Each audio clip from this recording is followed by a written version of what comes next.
Bonsoir, Namaskar.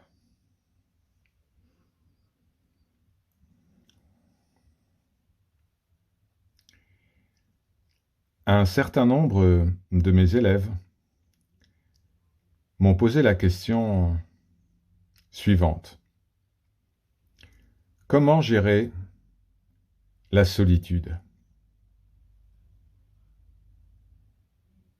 Comment gérer le fait de ne pas partager sa vie avec l'être aimé?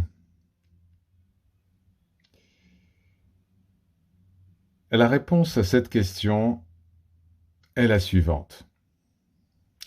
Il faut considérer deux points de vue.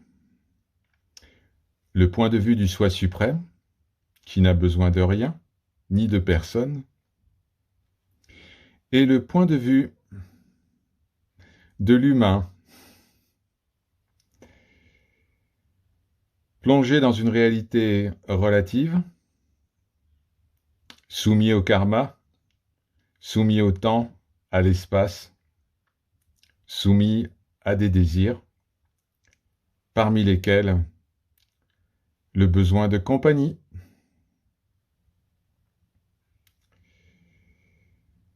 Lorsqu'on a besoin de compagnie,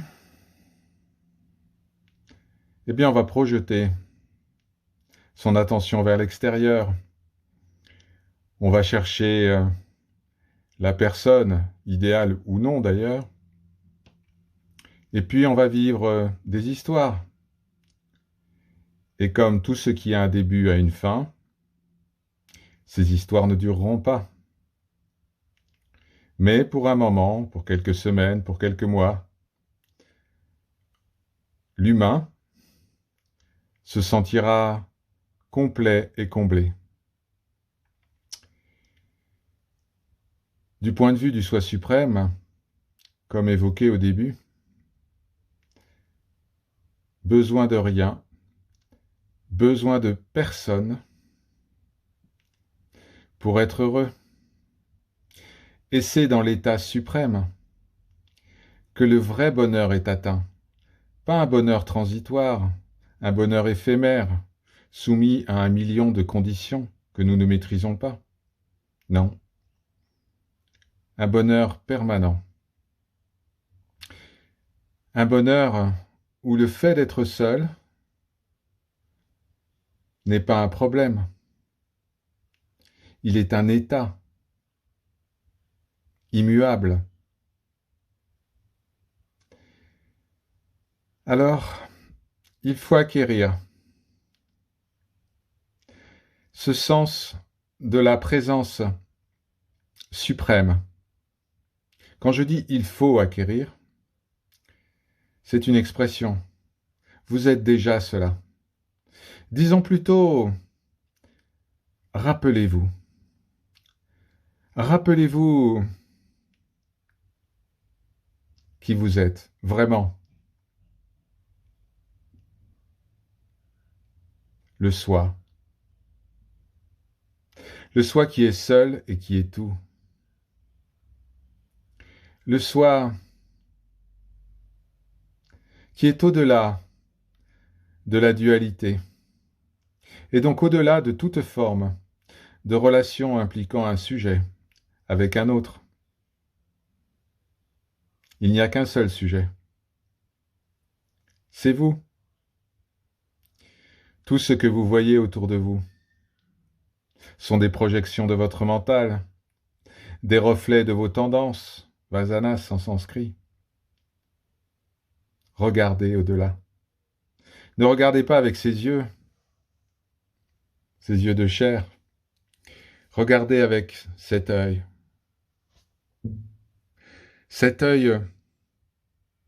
mystique, au milieu du front. Ouvrez le grand et voyez la splendeur qui rayonne depuis l'intérieur, du plus intérieur de votre véritable nature. Vous sentez-vous seul maintenant? Est-ce que ça a de l'importance d'être seul ou non dans ce monde relatif? D'être dans une relation ou non, est-ce important dans ce monde relatif? C'est important pour celui ou celle qui croit encore être un corps et un mental, qui doit rencontrer d'autres corps et fusionner avec d'autres esprits. Mais tout cela n'a rien à voir avec vous. Alors comment gérer la solitude? Très bien, merci beaucoup. La solitude n'est un problème que pour celle ou celui qui croit encore à cette illusion merveilleuse créée par Maya, cette illusion que vous êtes un corps, que vous avez un nom, que vous vivez dans tel ou tel endroit, que vous avez tel ou tel job, etc. Éveillez-vous. Éveillez-vous et souvenez-vous de votre nature véritable. Et alors, vous ressentirez cette merveilleuse unité sans associé que vous avez toujours été. Par leur grâce, Om Shanti, Shanti, Shanti.